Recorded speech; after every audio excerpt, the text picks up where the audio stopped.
Gladys, boa noite.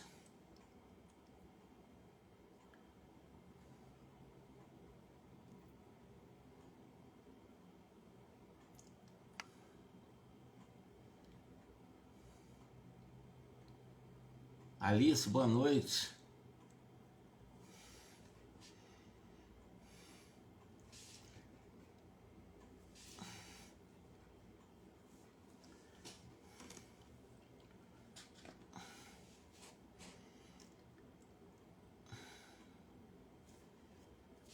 Deixa eu ver, tô tentando ver aqui Acho que agora que eu melhorei. Ô Erlen, boa noite. Eu tô aqui meio na convalescência. Eu peguei uma gripe muito forte. Peguei uma conjuntivite muito braba. Tô usando até antibiótico, colírio, antibiótico. Pra ver se melhora um pouco as minhas vistas. Uma semana assim. E eu disse, não, vou enfrentar. Paulette, boa noite. Eu vou enfrentar o desafio e vou botar minha cara lá. Você vai ver com a minha cara de convalescente, né? Uma semana de cama praticamente, não consigo dormir direito por causa da tosse. Uma tosse absurda. Não teve, Erlen. Eu tava de cama até ontem. E eu resolvi sair da cama. E disse, não, eu vou enfrentar, eu vou continuar o estudo, porque senão se eu me entregar é pior, né? Mas muito forte, uma gripe extremamente forte. Eu tomei 4 vacinas para o Covid, também não fui atrás disso. Não sei se peguei Covid, não estou com essa preocupação, mas eu fiquei muito mal. Muito mal mesmo. Não fiquei mal da respiração, mas fiquei mal da tosse. Eu não sei se eu vou conseguir também. Vou até começar a falar, porque eu já estou falando muito. E ontem eu tentei fazer um estudo e eu fiquei tossindo muito. Vamos ver se eu consigo fazer essa nossa exposição sem essa tosse. Que Deus me abençoe também nesse momento, porque o meu objetivo é, tanto quanto de vocês, aprender, que eu lendo a obra que está aqui diante de mim, os detalhes são mas são fundamentais na minha vida como espírita, na minha vida como homem, na minha vida como espírita também. Então eu, tanto quanto aqueles que nos acompanham nesse grupo que nós estamos formando de estudo, estou aprendendo demais. Mas vai melhorar. Faz parte. Eu sempre digo o seguinte, antes de começar o nosso trabalho. A doença, qualquer doença, ela sempre aparece em nosso favor, nunca contra nós. A doença, ela não deve ser amaldiçoada nunca, porque a doença é um alerta. Toda doença são alertas, né? Alerta de que primeiro nós estamos na carne, nós temos as nossas fraquezas, alertas que nos chamam a atenção diante das nossas vulnerabilidades, das coisas bastante mesmo, eu chamo transitória da vida material. Então a doença, ela precisa ser abençoada quando ela chega na vida de cada um de nós, porque ela vem a nosso favor, não contra nós. Então eu agradeço muito a Deus, mas ficamos limitados, é claro, né? Eu estou na convalescência. Eu tô vendo aqui o Carlos Alberto. Ô, Carlos, esse aqui é o meu professor. Esse aí tem um poeta aqui, que é o Arlen. Nós temos aqui um professor, Carlos Alberto, um grande filósofo, um grande amigo, que eu admiro muito também, ele sabe disso, ele não precisa de elogios, né? E vamos então começar a nossa reflexão, na leitura reflexiva, tá? Obrigado, Carlos, pela sua carinhosa, do qual eu respeito muito na sua presença, tá? E agora com todo o cuidado do mundo, porque eu sei o quanto você realmente conhece André Luiz. Vamos lá. A sala em que nós fomos recebidos, nós estamos já na inesperada intercessão, já estamos entrando no diálogo que vai ocorrer entre o Gúbio, que é o pai espiritual de Margarida, que está recebendo toda uma carga de uma perseguição muito estrategicamente bem delineada pelo Gregório, e ele está fazendo uma intervenção com a atitude da mais absoluta renúncia e do mais absoluto sacrifício também, se submetendo aos ditames daquela região, tanto o Gúbio como o próprio André Luiz. E eles entraram numa sala, nós fomos recebidos pelo sacerdote Gregório. Esse sacerdote semelhava-se a um estranho santuário, na realidade a sala e o sacerdote, né? Na soma do cenário era um estranho santuário cuja luz interior se alimentava de tochas ardentes. Então está aqui narrando o quadro dessa sala em que eles foram recebidos por Gregório. Sentado em um pequeno trono que lhe singularizava a figura no desagradável ambiente, a exótica personagem rodeava-se de mais de 100 entidades em atitudes adorativas. Então imagine você entrar numa sala esquisita desse tipo, com tochas para tudo quanto é lado, alguém sentado num trono, cercado de centenas de seres humanos estranhos, né? Como é que você vai lidar com isso? Porque você vai ter um contato, o Gúbio vai ter um contato direto com esse, digamos assim, esse rei, né? Aquele sacerdote mor.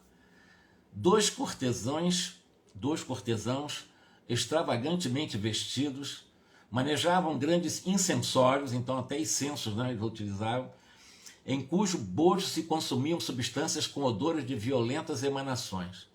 Então até defumações estavam ocorrendo ali naquele ambiente dessa sala específica, né, do Gregório.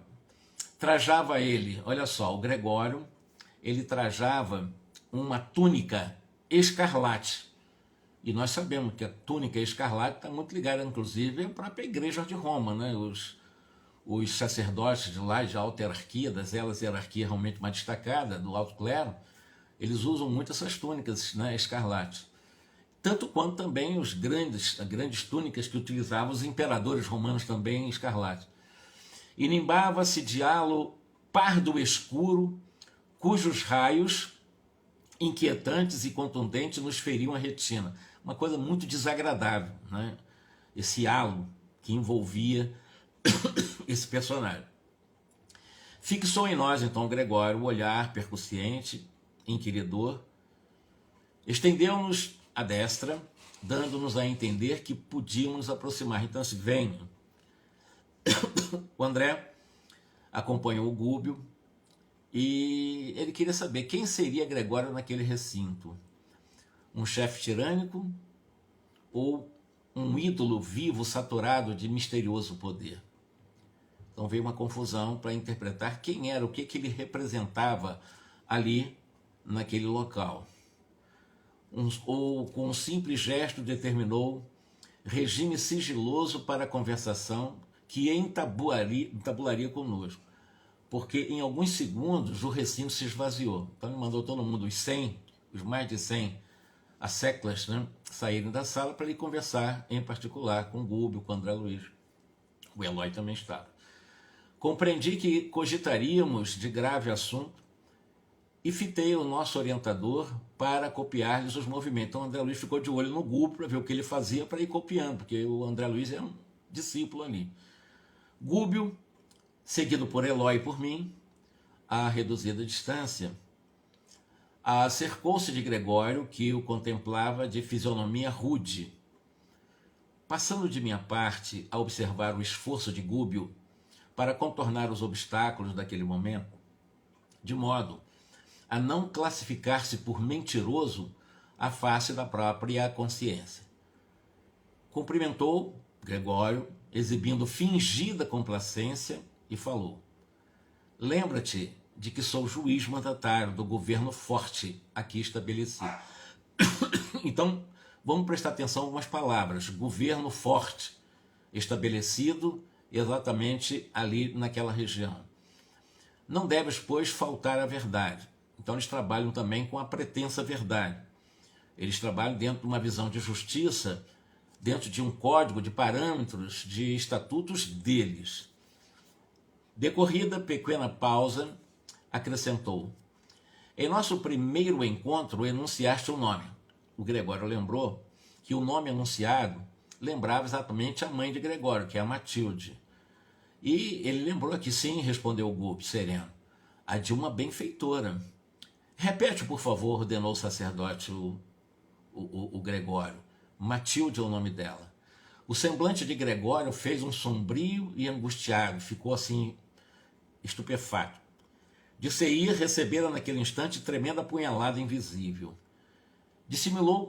Ficou dissimulando, né, aquela impassibilidade, e com a firmeza de um administrador orgulhoso, torturado porém, perguntou: Que tem de comum comigo semelhante criatura? Porque assim, vocês estão vendo em nome de Matilde, não sei quem é Matilde, o que tem ela a ver comigo?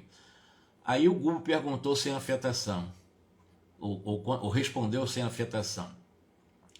Olha, Matilde garantiu-nos querer-te como um desvelado amor materno. Então, opa, já usou o nome mãe aqui, amor materno. Manifesto engano, aduziu Gregório, de forma ferina. Minha mãe separou-se de mim há alguns séculos. Então, uma mãe espiritual que já está distante dele há alguns séculos. Ao demais, ainda que se me interessasse tal reencontro, estamos fundamentalmente divorciados um do outro. Então eu não tenho nada a ver com a minha mãe.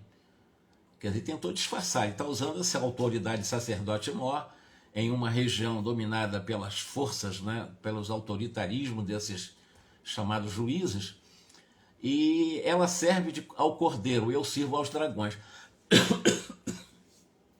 São duas palavras que me chamaram a atenção. Eles não usam o nome de Jesus na conversa, o Gúbio.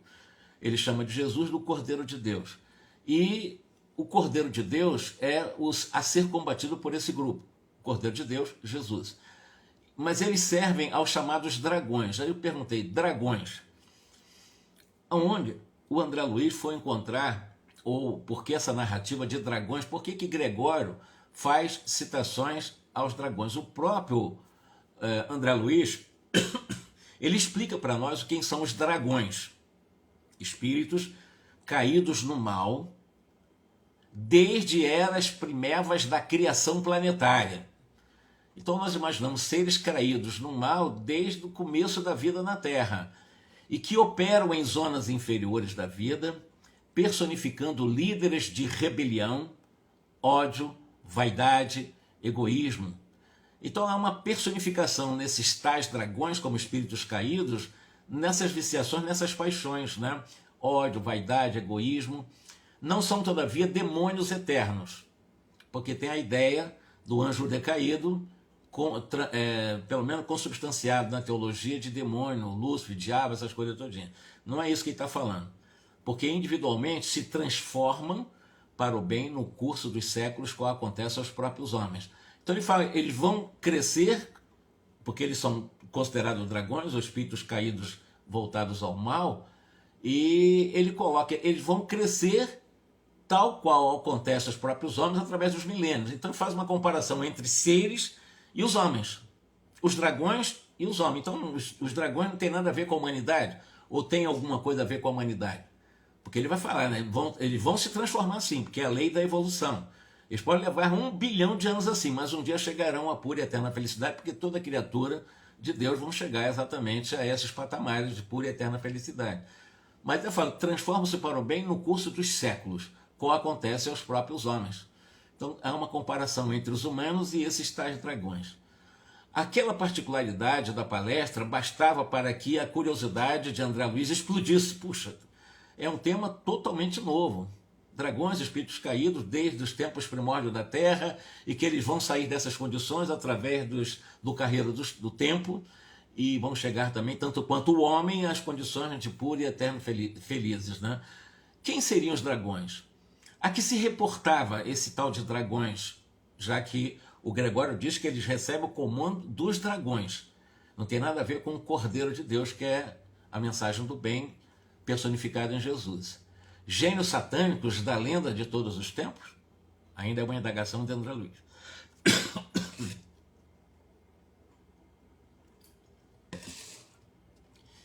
Então, o André Luiz continua conjecturando. Os dragões são espíritos caídos no caminho evolucionário de inteligência, voltada contra os princípios salutares redentores do Cristo?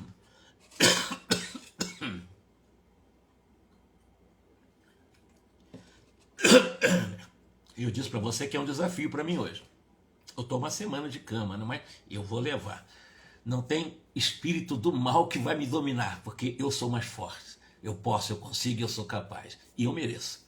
Mas vamos lá, dentro dessas minhas absolutas convicções, eu não deixo o mal me dominar, de forma nenhuma.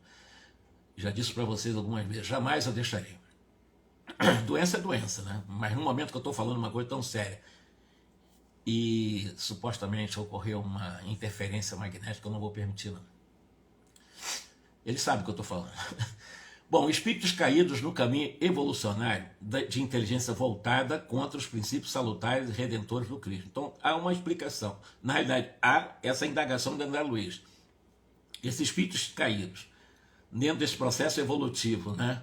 Inteligência voltada contra os princípios saudáveis redentores do Cristo, como é que nós vamos entender que seres são esses os dragões? Gúbio, em silêncio, convidou-nos, ou convidou o próprio André, sem falar alguma coisa, apenas que ele fechasse a boca dele, naquele momento. Ficasse, né? Vamos tocar nesse assunto depois, nós estamos conversando com o Gregório. Explicar para você quem são os dragões, depois a gente conversa sobre isso. Aquele instante não comportava a conversação de um aprendiz, e sim destinar-se às manifestações conscientes de um mestre. Respeitável sacerdote, aí começa a conversa, o Gúbio com o sacerdote Gregório. Respeitável sacerdote, não te posso discutir os motivos pessoais. Sei que há uma ordem absoluta na criação e não ignoro que cada espírito é um mundo diferente e que cada consciência tem a sua própria rota, tem o seu time, tem o seu tempo. Então ele não vou discutir com você, você obedece aos dragões, nós estamos aqui em nome do Cordeiro. E se cada uma consciência tem a sua própria rota, o seu próprio roteiro, censuras por acaso os dragões que se incumbem da justiça? Aí o próprio Gregório, se você está desconfiando dos dragões do qual nós obedecemos, porque eles que nos determinam o cumprimento da justiça. Então eu falar de justiça, por isso são juízes, sacerdotes, juízes. E você está discutindo, os dragões são os poderosos do mundo, eles nos dão o poder para dominar o mundo, e eles, por acaso, realmente se incumbem de possamos aplicar a justiça. Nós somos aplicadores da justiça. Mas foi uma pergunta feita por Gregório ao Gúbio. Aí o Gúbio, quem sou eu para julgar os dragões? Né? Eu não passo de um servidor da escola da vida, então usou a estratégia naquela pergunta, e sopa, não vou discutir, já que você obedece aos tais de dragões. Sem eles, prosseguiu o Gregório, que seria a conservação da Terra sem os dragões? O que seria exatamente a conservação da Terra dentro desse pilar? Eles, os dragões, tendo seus representantes para a aplicação da justiça. É a visão de Gregório. Ele está sendo justo, por isso é um sacerdote, tem lá seus cultos estranhos, nas mais absoluta condição de psicopatas, porque eles são todos psicopatas, todos os seres que estão nas trevas são psicopatas. Não adianta, o Gregório fala bem, conversa, ele até constrói bem as ideias, mas não passa de um psicopata, né? Um doente mental. Todos os espíritos das trevas são doentes mentais. Então, ele estava acreditando nisso, nesses tais dragões, né? Sem eles, então disse Gregório, o que seria da conservação na Terra? Como poderia operar amor que salva sem a justiça que corrige? Olha o argumento filosófico de um psicopata, que o Gregório é um psicopata. Como é que nós podemos pensar em trabalhar na Terra o amor que é o Salvador? Então ele fala no amor que salva, mas para chegar ao amor, a justiça tem que corrigir para essa salvação. Os grandes juízes são temidos e condenados. Ou seja, você julga muitos juízes aqui da nossa região, mas eles são temidos também. Porém, esses juízes daqui suportam os resíduos humanos. Então já se colocando como vítima. Os nossos juízes aqui são aqueles que suportam os resíduos do mal do ser humano. Convivem com as nojentas chagas do planeta. Lidam com os crimes do mundo. Convertem-se em carcereiros dos seres perversos e abomináveis. Então vai defender esses juízes das trevas. A maneira da pessoa culpada, que estima longas justificações, continuou irritadiço Gregório. Os filhos do Cordeiro, ou seja, os que seguem Jesus, poderão ajudar a resgatar a muitos. No entanto, milhões de criaturas, como sucede a mim mesmo, não pedem auxílio nem libertação, não estão pedindo nada disso. Não devemos esquecer aqui, na nossa conversa, que eu disse que eles são os psicopatas. Um ser humano que bloqueia o código moral de lei da própria consciência, ele entra em processo de psicopatia. Porque eles estão tentando fazer o impossível, eles estão tentando se tornar onipotentes quando só Deus é onipotente. Eles não têm esse poder perante o Criador, mas eles acham que têm, utilizando esse intermediário como símbolo da justiça na visão deles, para se alcançar amor, que são os dragões, os famosos dragões, que são esses seres caídos, né? E que se rebelam contra exatamente o código moral de lei da própria consciência. Isso não vai ser para a eternidade, como ele disse aqui. Em algum momento eles vão despertar e vão, como nós, seres humanos, estamos evoluindo, também evoluirão. Não devem esquecer que a argumentação procede de um espírito poderoso nos raciocínios e que ainda não aceitou a iluminação do Cristo. Idêntico, pois, a muitos homens representativos do mundo obcecados pelos desvairios da inteligência. Afirma-se que não passamos de transviados morais. Tudo bem, que seja assim, diz o Gregório. Seremos então criminosos, vigiando-nos uns aos outros? O Gregório, começando com Gúbio. A terra pertence-nos, porque dentro dela a animalidade domina, oferecendo-nos clima ideal para, na representatividade dos dragões e em nome exatamente do símbolo da justiça, podermos trabalhar onde a própria terra é um ambiente farto para nós, ou seja, dentro dela a animalidade domina, oferecemos esse clima ideal de aplicação da justiça, de acordo com os códigos dos tais dragões. Não tenho, por minha vez, diz o Gregório, qualquer noção de céu. Acredito, seja uma corte de eleitos, mas o mundo visível para nós constitui extenso reino de condenados. No corpo físico, diz o Gregório, caímos na rede de circunstâncias fatais. Contudo, a teia que os planos inferiores nos preparam servirá a milhões. Se é nosso destino joirar o trigo do mundo, nossa peneira não se fará complacente. Experimentados que somos na queda, provaremos todos os que nos surgirem no caminho. Ordeno os grandes juízes que guardemos as portas. Temos, por isso, servidores em todas as direções. Subordinam-se-nos a todos os homens e mulheres afastados da evolução regular. E é forçoso reconhecer que semelhantes individualidades se contam por milhões na Terra. E, além disso, os tribunais terrestres são insuficientes para a identificação de todos os delitos que se processam entre as criaturas.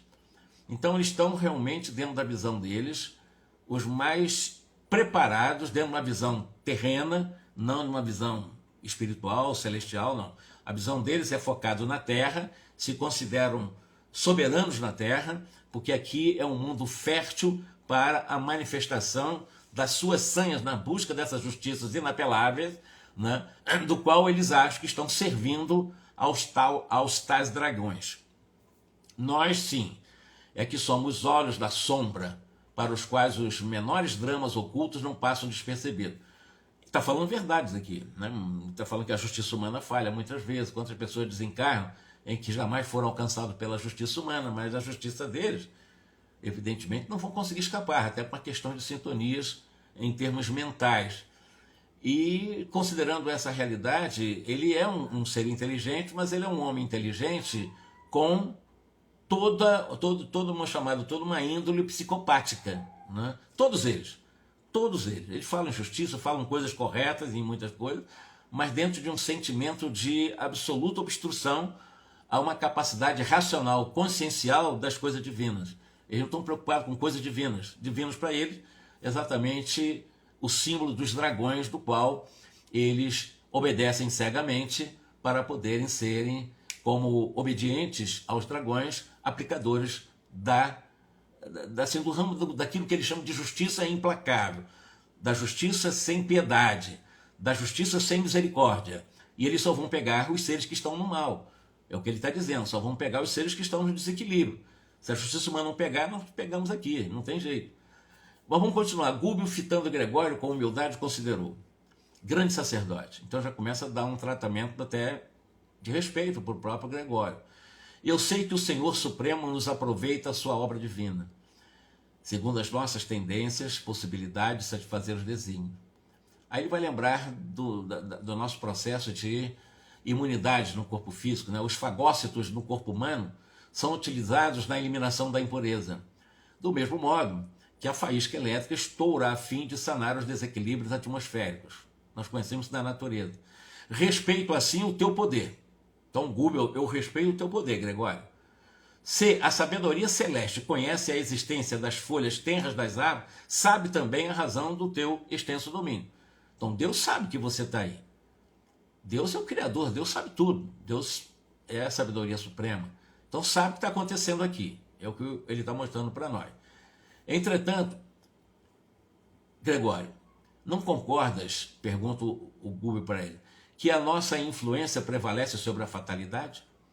Círculo fechado de circunstâncias que nós mesmos criamos? Não estou habilitado a apreciar o trabalho dos juízes que administram este espouso de sofrimento reparador. Conheço, contudo, os quadros pavorosos que se desdobram ao teu olhar. Observo de perto os criminosos que se imantam uns aos outros. Sondo de vez em quando os dramas sombrios daqueles que jazem nas furnas da dor, magnetizados ao mal que praticaram. Não ignoro que a justiça deve reinar, consoante as determinações soberanas. Todavia, respeitável Gregório, não admites que o amor instalado nos corações redimiria todos os pecados? Não aceitas, porventura, a vitória final da bondade através do serviço fraterno que nos eleva e conduz ao Pai Supremo?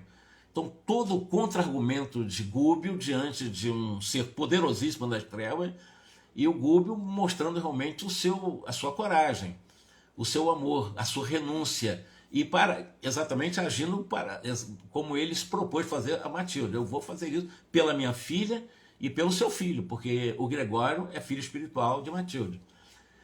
Se gastássemos nas investidas divinas do Cordeiro as mesmas energias que se despendem a serviço dos dragões, não alcançaríamos muito mais apressadamente os objetivos do Supremo Triunfo?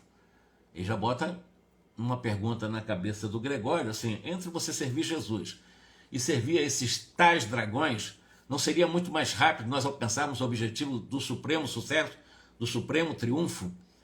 O sacerdote ouviu contrariado, Gregório, clamou com desagradável inflexão de voz. Rapaz, palavras minhas, né? Como é que eu pude escutar-te assim, calado, você falando tanto? Somos aqui julgadores da morte e na morte de todos aqueles que malbarataram os tesouros da vida. Nós pegamos aqueles que estão na maldade. Como inocular amor em corações enregelados? Então ele tenta contra-argumentar os argumentos maravilhosos do Gúbio com as suas falácias também. Como é que nós vamos inocular o amor, incutir amor, introduzir amor num processo de transubstanciação absurda em corações enregelados? Não há como. O coração está gelado, não existe espaço simbolicamente para o exercício das energias puras do amor. Não disse o Cordeiro certa vez que não se deveria lançar pérolas aos porcos, utilizando o nome de Jesus, embora o Cordeiro Divino. Gregório, hein? Ele continua, Gregório. Para cada pastor de rebanho na terra, há 1000 porcos ostentando as insígnias da carne. E, se o teu mestre reclama pastores ao seu apostolado, que fazer de nossa parte senão constituir equipes de inteligências vigorosas? Então, compara ainda Jesus e esses representantes dos dragões como equipes que têm a sua inteligência, e eu chamei de obnubiladas, que é um termo que meu irmão Carlos Alberto usa bastante, e eles não estão realmente, eles estão presos a nós, eles estão presos ao mal, fazem mal, têm o coração regelado, ali não há espaço para o amor. Então eles são nossos, o domínio é nosso, nada de Cordeiro. Especializadas em corrigir as criaturas delinquentes que se colocam sob nossas diretivas, os dragões são os gênios conservadores do mundo físico e se esmeram em preservar a aglutinação dos elementos planetários. Então eles têm um objetivo bastante macro-objetivo, considerando exatamente essa suposta preservação dessa aglutinação dos elementos da vida material, da vida na Terra. Eles se consideram soberanos da vida planetária, visto exatamente não vou falar de baixo para cima, mas desse plano que eles estão para a Terra, nunca para cima, nunca para regiões superiores. Os dragões é visão somente na Terra, é o poderio na Terra, a soberania na Terra, utilizando os homens e são milhões e milhões de seres humanos ligados ao mal, do qual eles têm cabrestos, né? Eles cabrestam todos eles. Com esse objetivo, são conservadores do mundo físico, do qual eles tentam preservar essa tal aglutinação dos elementos planetários. Coerentes com a lógica, não entendem o paraíso de imposição. Se o amor conquistasse a Terra de um dia para outro, desintegrando-lhe os abismos escuros, a fim de que a luz sublime aí brilhasse para sempre, fácil e instantânea como acomodar-se num clima celestial, as consciências de lobos e leões e panteras e tigres, pela extrema analogia que ainda guardam com essas feras, quando ele usa o termo dos animais violentos, lobos, leões, panteras, tigres, as almas que habitam as formas humanas, aos milhares, o amor não tem realmente nenhum tipo de efeito na Terra. Então o que vai ter efeito é exatamente a justiça. E é com a justiça que nós vamos trabalhar para chegar exatamente ao que vocês chamam de amor. Que seria dos céus se não vigiássemos os infernos? Olha o argumento dele. O que seria do céu se nós não tomássemos conta, não aprisionássemos, não retêssemos os maus aqui no inferno, as piadas? Gargalhada sarcástica, estrepitosa, seguiu-lhe as palavras. Gúbio, porém, não se perturbou. Com simplicidade, tornou a considerar. Ouso lembrar, todavia, que se nos lançássemos todos a socorrer os miseráveis, a miséria se extinguiria. Se educássemos os ignorantes, a treva não teria razão de ser. Se amparássemos os delinquentes, oferecendo-lhes estímulos à luta regenerativa, o crime seria varrido da terra. O sacerdote fez vibrar uma campainha, ficou com raiva também dessa colocação aí, do Gúbio, para expandir as expressões de ira e gritou rouquenho, como eu estou. Cala-te, insolente. Sabes que te posso punir, não sabe? Sim, concordou Gúbio, imperturbável. Julgo conhecer a extensão das tuas possibilidades, sim. Eu e meus companheiros, a uma leve ordem de tua boca, nós podemos receber prisão, tortura, sei de tudo isso. Porque eu sei que representa a sua vontade, o teu coração, estamos prontos até para receber, se você quiser fazer isso. Quer me prender, quer prender, estamos aqui para isso. Mas eu vim aqui para conversar. Eu sei que você tem poder de fazer isso, mas eu me coloco. Se quiser prender, pode prender. Então encarou. Já é uma encarada boa. É para espírito muito experiente encarar numa conversa com o sacerdote das trevas dessa forma. Conhecíamos previamente as probabilidades contra nós nessa experiência arriscada. Eu sabia que eu ia passar por isso. O Gúbio diz para ele. Todos os riscos, detalhes planejados, eu sabia que eu ia passar por isso. Eu estou pronto. Quiser prender, prende. Entretanto, o amor nos inspira. Confiamos no mesmo poder soberano que te permite aplicar a justiça. Então você acha que tem uma soberania dos dragões, ou seja, de quem for, para você aplicar a justiça? Nós confiamos no mesmo poder soberano. Gregório fitou Gúbio assombrado à vista de tamanho coragem, e Gúbio, aproveitando essa transformação psicológica do Gregório, né, acabou enunciando com firmeza. Ele já percebeu, ele começou a ganhar o outro lado. Opa, já começou a dominar a consciência do outro lado. E afirmou-nos Matilde, que a tua nobreza não se esvaneceu e que as tuas elevadas qualidades de caráter permanecem invioladas. Porque quando eles fizeram essa programação dessa viagem às trevas, a Matilde tinha dado essas dicas para ele. Olha, ele está muito próximo de ceder para o bem. Ele está muito próximo disso. Então o Gúbio ele já foi na cabeça, na certeza de que ele poderia usar essas palavras firmes, porque o Gregório estava muito próximo de entender a sua situação psicopática. Né? Que ele está numa loucura aí, achando realmente que tem que obedecer aos tais dos dragões e etc., alimentando esse tipo de ilusão.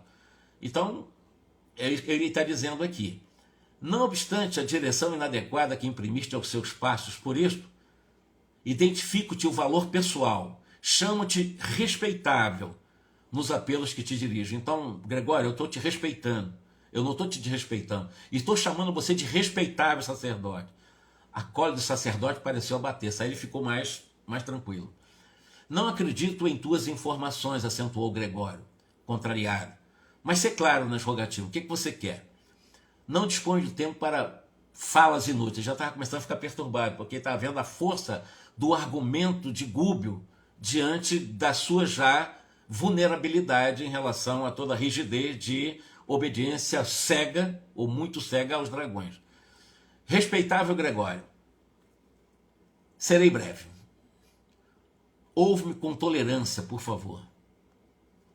Com bondade. Então ele já estratégia meu olho. Se ele escutou aquilo antes, agora vai escutar com mais tranquilidade a minha estratégia. Então ele vai entender a minha estratégia e certamente, escutando a minha estratégia, certamente ele pode anuir, aceitar essa estratégia. Foi o jogo psicológico de Gúbio nesse momento. Não ignoras que Matilde, a tua mãe espiritual, jamais se esqueceria de Margarida, ameaçada atualmente de loucura e morte sem razão de ser. Então, Margarida é a filha espiritual de Gúbio. Está ameaçada de loucura e morte. Ameaçada de morte por processos obsessivos. Escutando o pormenor, Gregório modificou-se visivelmente, expressando na fisionomia uma inquietação indisfarçável. A estranha auréola que lhe revestia a fronte revelou tonalidade mais escura. Especial dureza transpareceu-lhe nos olhos felinos e os lábios se contraíram num gesto de infinita amargura. As preces dessa torturada filha espiritual atingem-lhe a alma abnegada e luminosa. Gregório, Margarida empenha-se em viver no corpo faminta de redenção. Aspirações renovadoras, e é o Gúbio explicando para ela o que a Margarida está vivendo na Terra atualmente. Aspirações renovadoras banharam-lhe a meninice e agora que o casamento em plena juventude lhe revigora as esperanças, ela, Margarida, deseja demorar-se no campo de lutas benéficas de modo a ressarcir o passado culposo. Aí, bom, a verdade é que ela está sendo perseguida, está sendo sentenciada até de morte por um processo obsessório pelo Gregório, que tem os seus asseclas fazendo esse trabalho no campo magnético aqui na Terra. Certamente, fortes razões te obrigam a constrangê-la ao retorno, ou seja, a morrer. Ele está querendo fazer uma forma magnética de matar Margarida, porque ele armaste caprichoso o caminho de morte, ou seja, eu sei que você caprichoso arrumou o especialista nesse campo e vocês querem, depois de levar para a loucura a Margarida, que já está em esse estado, também levar à morte, extraindo as energias magnéticas do físico. Não te reprovo, nem te acuso, pois não sou nada aqui para te reprovar. Está fazendo o que você está fazendo, não estou te reprovando. Eu respeito o que você está fazendo. E ainda que o Senhor me conferisse algum alto encargo representativo, eu não me competiria julgar-te, senão, depois de haver vivido a tua própria tragédia, experimentando as tuas próprias dores. Eu sei que você sofreu muito com Margarida. Eu não estive no seu lugar. Você que sabe as dores que passou com ela. Eu entendo essa sua implacável sede de justiça. Então ele não tá condenando. Se eu tivesse seu lugar, eu não sei se eu agiria dessa forma também. Fazendo aí, né, um cerca Lourenço. Sei, porém, que pelo amor e pelo ódio do pretérito, ela, Margarida, permanece intensamente ligada aos raios de tua mente. Ela continua ligada a você pelo ódio ainda. E todos sabemos que os credores e os devedores se encontrarão uns com os outros tarde ou cedo, face a face. Vocês vão se reencontrar em algum momento. Entretanto, a atual existência dela envolve um largo serviço salvador, uma programação muito extensa. Ela casou-se com um antigo associado de luta evolutiva que te não é estranho. Você sabe com quem ela casou, né? E reinará maternalmente no lar em que devotados benfeitores organizarão um formoso ministério de trabalho iluminativo, ou seja, uma programação para Margarida em que ela estaria casada e receberia espíritos benfeitores que organizariam esse ministério de trabalho iluminativo para a humanidade. Então ela tinha uma ponte de referência importante de um trabalho para a humanidade. Espíritos amigos da verdade e do bem se preparam para receber a ternura maternal. Então ela casou para receber esses espíritos amigos da verdade e do bem. Então, em nome deles também, eu venho pedir, rogar-te que seja suavizada a sua vingança contra ela. A nossa alma, por mais indiferentes, modifica-se com as horas. O tempo, tudo devasta e nos abate todos os patrimônios da inferioridade, para que a obra de aperfeiçoamento permaneça. A matéria, que nos serve às manifestações, modifica-se com os dias. E por mais invencíveis fossem os poderosos juízes aos quais obedeces, não ultrapassariam eles de nenhum modo a autoridade soberana do Todo Misericordioso, que lhes permite agir em nome da corrigenda, afeiçoando-lhes a tarefa ao bem comum. Pesados minutos de expectação e silêncio caíram sobre todos. Gúbio retomou a palavra com uma voz mais súplice agora. Se ainda não consegues ouvir os recursos interpostos pela lei do Cordeiro Divino, que nos recomenda o amor recíproco e santificante, não te ensurdeças aos apelos do coração materno, pelo menos atenda a sua mãe. Ajuda-nos a liberar Margarida, salvando-a da destrutiva perseguição. Não se faz necessário o teu concurso pessoal, eu estou propondo você livrá-la, mas você não precisa pessoalmente fazer esse processo de liberação, para você não ficar aos seus subordinados como um fraco. Você não precisa pessoalmente se envolver com isso, não. Basta a tua indiferença. Deixa nós agirmos, e na sua indiferença, para que nós possamos orientar, através de uma precisa liberdade, também aqueles que estão lá em seu nome, perseguindo Margarida. O Gregório riu-se contrafeito, acrescentou: observo que conhece a justiça. Sim, concordou Gúbio melancólico. Gregório, contudo, falou sem disfarce. Quem labra sentenças repudia o altruísmo. Assim, eu sou juiz, e como juiz eu sou implacável, eu não tenho negócio de altruísmo. O que você está falando é muito altruísta. Até a minha indiferença em relação a essa vingança. Entre os que defendem a ordem, o perdão é desconhecido. Aqui não tem perdão. Aqui não existe perdão. Determinavam os legisladores da Bíblia, ainda vai ele, o Gregório, utilizando o Velho Testamento e o Novo Testamento, mas sobretudo o Velho Testamento, de que aqueles legisladores, utilizavam ou determinavam os chamados acordos, que se baseassem no princípio da troca, do todo olho por olho, dente por dente, pena de italiano. E, já que te mostras tão bem informado acerca de Margarida, poderás em sã consciência extinguir as razões que me compelem a decretar-lhe a morte?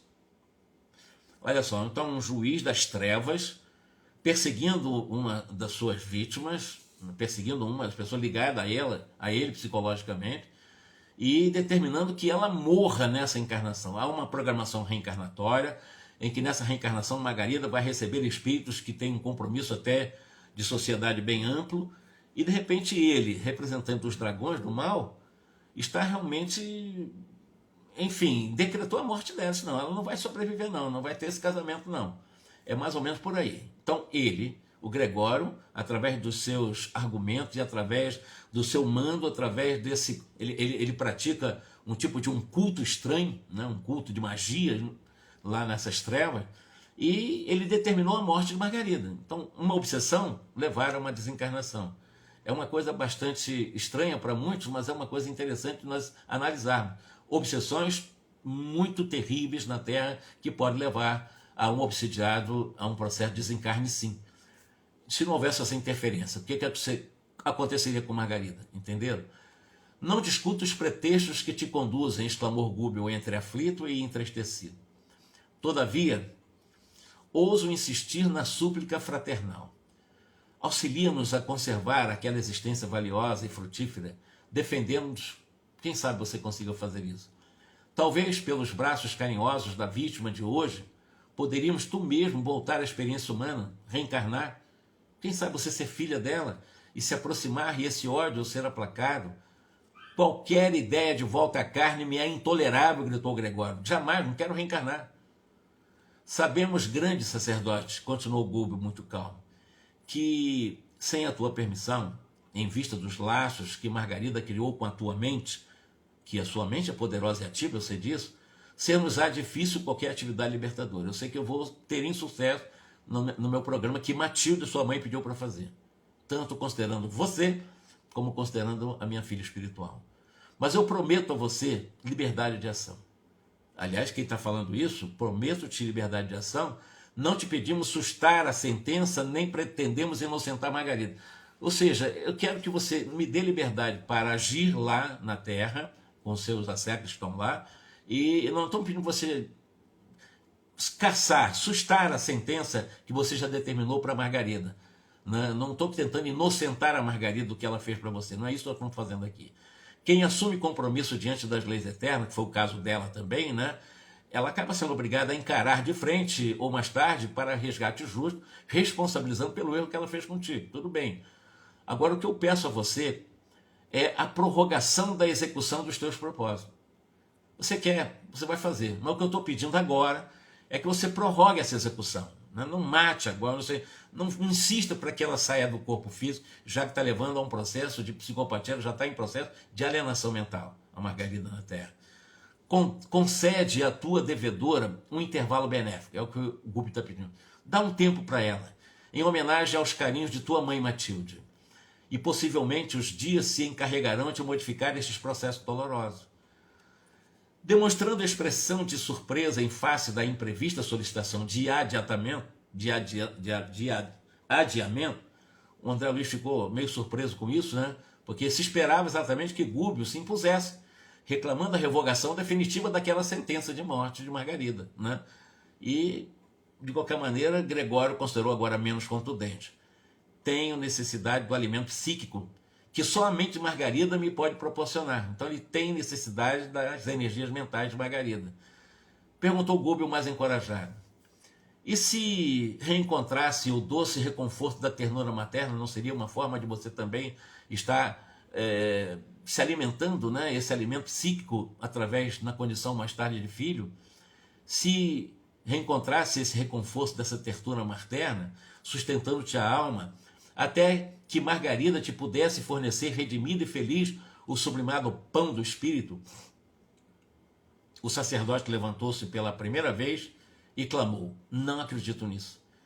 E se propusesse semelhante bênção em troca de tua neutralidade ante o nosso esforço de salvação? Não se meta, seja indiferente, deixa nós fazermos o que temos que fazer lá na terra. Combinado? Permitia, você poderia nos permitir isso? Isso poderia nos ajudar simultaneamente com os servidores que te obedecem às ordens, ou seja, deixa nós nos infiltrarmos por lá. Deixa nós estar ao lado dos seus trabalhadores que estão tentando levar Margarida à morte, inclusive. Não inclinarias contra nós e deixar-nos ir a ombrear com eles, tentando a restauração.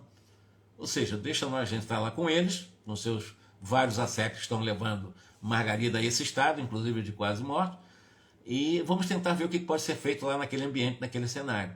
O Gúbio fazendo essa proposta para o Gregório. O tempo, dessa forma, daria o último retoque de tuas decisões, Gregório. O Gregório refletiu alguns instantes e respondeu: é muito tarde, meu irmão, agora não dá mais tempo. Por quê? O Gúbio perguntou. O caso de Margarida, esclareceu, está definitivamente entregue a uma falange de 60 servidores de meu serviço. Imagina uma obsessão de 60 obsessores, 60 seres criando um processo obsessivo, né, de meu serviço sob a chefia de um duro perseguidor que lhe odeia a família. Não é brincadeira não, 60 obsessores, e dentre eles liderado por um chefe que odeia aquela família. O processo de obsessão é uma coisa extremamente complexa para nós compreendermos, sabe? A solução cabal poderia ter sido alcançada em poucas horas, mas não desejo que ela me volte de mãos com a revolta de vítima, em cujas fontes interiores só me fosse possível recolher as águas turvas do desespero e do fel. Aí ele começou a raciocinar um pouco mais. Opa, alguma coisa está mexendo com a minha cabeça, que se ela voltar, ela morrer nessas condições, vai voltar na condição de vítima, revoltada, com seu interior realmente cheio de mágoa, dessas águas turvas, e certamente não é assim que eu gostaria de receber, de alguma forma estar alimentando psiquicamente em relação à mente de Margarida. Será torturada como me torturou em outra época. Padecerá humilhações sem nome e desejará a morte como valioso bem. Atingida a redenção pelo sofrimento dilacerante, a mente dela me receberá por benfeitor amoroso e providencial, envolvendo-me nas emissões de carinho que há muitos anos venho esperando. Então, qual é a estratégia dele?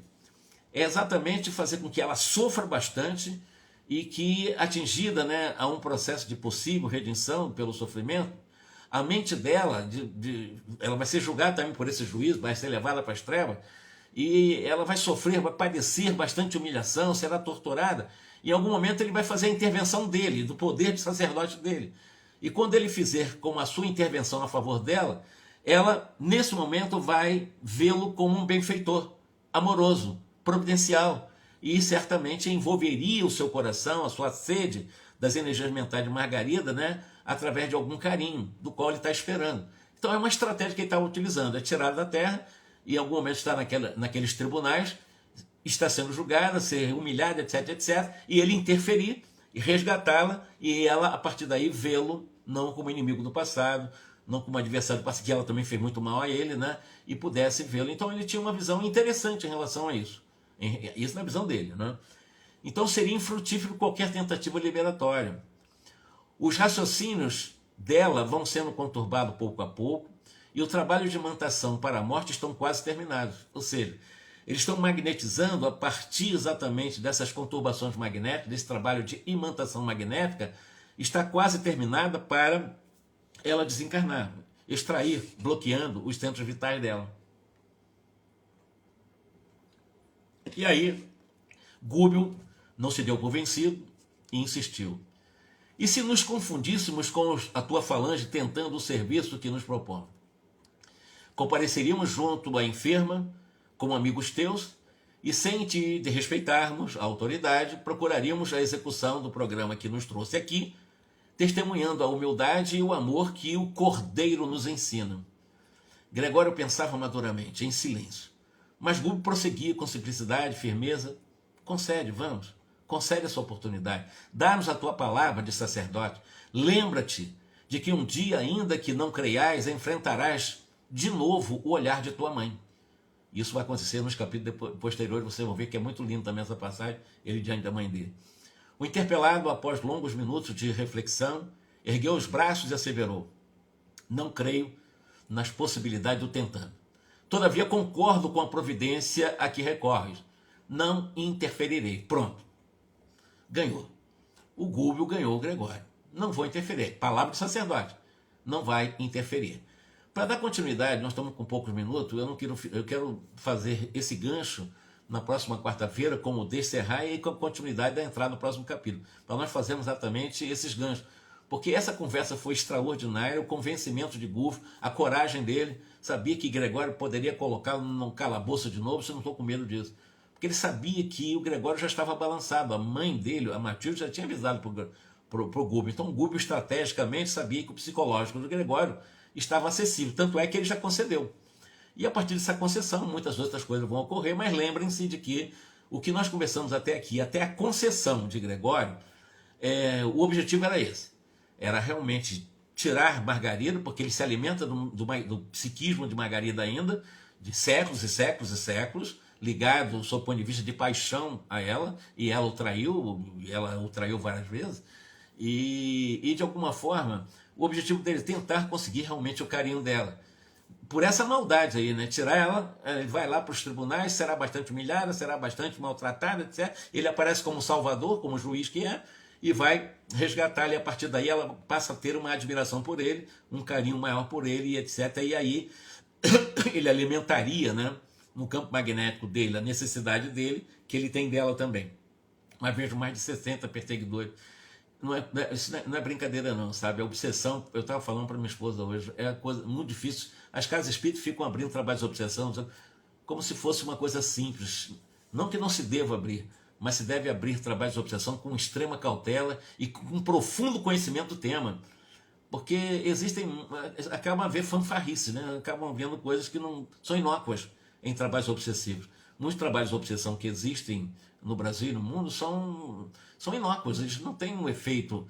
Nós precisamos saber conhecer exatamente como é que lidar com esses seres, com os obsessores nossos, né? Com autoridade, com amor, com respeito, cedendo se tiver que ceder em algum momento, mas ao mesmo tempo usando os argumentos do Cristo, e assim vai. Na quarta-feira que vem nós damos prosseguimento a o desenrolar dessa conversa, a concessão do Gregório para que o Gúbio venha à Terra e vá se imiscuir lá com os Saldanha da vida, que são alguns líderes que estão aqui reencarnados, e aí, evidentemente, nós vamos entendendo essa história aí, que é o núcleo mais importante, ou o tronco importante da árvore do livro Renúncia, é exatamente o caso Margarida, né? E Gregório. Ok? Viu como é que eu fui mais forte do que a minha incapacidade de falar? Eu posso, eu consigo, eu sou capaz, eu mereço. E eu fui até o final e consegui. Bebi um pouco d'água, mas eu consegui. Que Jesus nos abençoe. Até quarta-feira que vem, que eu vou estar muito melhor na minha voz.